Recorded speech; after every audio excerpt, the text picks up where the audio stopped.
नमस्ते दोस्तों, एक बार फिर से स्वागत है आपका अपना YouTube channel RK coaching centre में। दोस्तों, मैं आप लोगों के लिए एक बार फिर से लेकर आया हूं इंग्लिश के कुछ ऐसे सेंटेंसेस जिसे देखकर आप अपना इंग्लिश इम्प्रूव कर सकते हैं। तो चलिए आज का सेशन शुरू करते हैं। India is a country of farmers. India is a country of farmers. दोस्तों, इसका मतलब हुआ कि भारत किसानों का देश है। भारत किसानों का देश है। दोस्तों, आपको पता होगा कि फार्मर्स मतलब होता है किसान और कंट्री का मतलब होता है देश। The farmers works very hard in their fields. The farmers work very hard in their fields. इसका मतलब हुआ दोस्तों कि किसान अपने खेतों में कड़ी मेहनत करते हैं। किसान अपने खेतों में कड़ी मेहनत करते हैं। They do not have any time for rest. They do not have any time for rest. इसका मतलब हुआ दोस्तों कि आराम करने का समय ही नहीं मिलता है। आराम करने का समय ही नहीं मिलता है। Yet their economic condition is not good. Yet their economic condition is not good. दोस्तों, इसका मतलब हुआ कि फिर भी उनकी आर्थिक स्थिति अच्छी नहीं है। फिर भी उनकी आर्थिक स्थिति अच्छी नहीं है।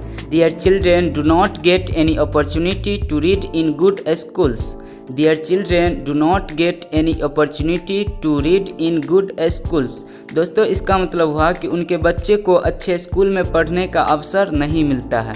दोस्तों, अपॉर्चुनिटी का मतलब होता है अवसर। अपॉर्चुनिटी का मतलब होता है अवसर। Nor do they have any facilities of good hospitals.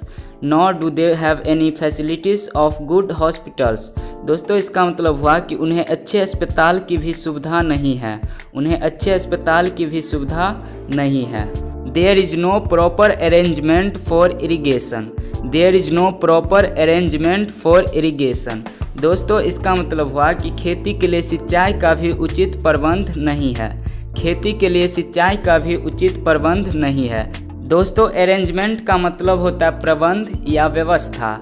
Arrangement का मतलब होता है प्रबंध या व्यवस्था। The government should pay attention to it. The government should pay attention to it. दोस्तों, इसका मतलब हुआ कि सरकार को इस ओर ध्यान देना चाहिए। सरकार को इस ओर ध्यान देना चाहिए। The progress of the country depends on the farmers. The progress of the country depends on the farmers. दोस्तों, इसका मतलब होता है कि किसानों पर ही देश की प्रगति निर्भर करती है। डिपेंड मतलब होता है निर्भर करना।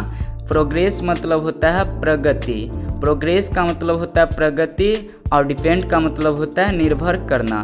The farmers are the backbones of the country. The farmers are the backbones of the country. दोस्तों, इसका मतलब हुआ कि किसान देश की रीढ़ है। बैकबोन्स का मतलब होता है रीढ़। जैसे दोस्तों अपने लोगों के शरीर में रीढ़ की हड्डी है, उसी तरह किसान भी देश का शान होता है। तो किसान का रिस्पेक्ट करना चाहिए। दोस्तों, आज के लिए इतना ही। मिलेंगे फिर अगले वीडियो में। तब तक के लिए बाय बाय। जय हिंद दोस्तों।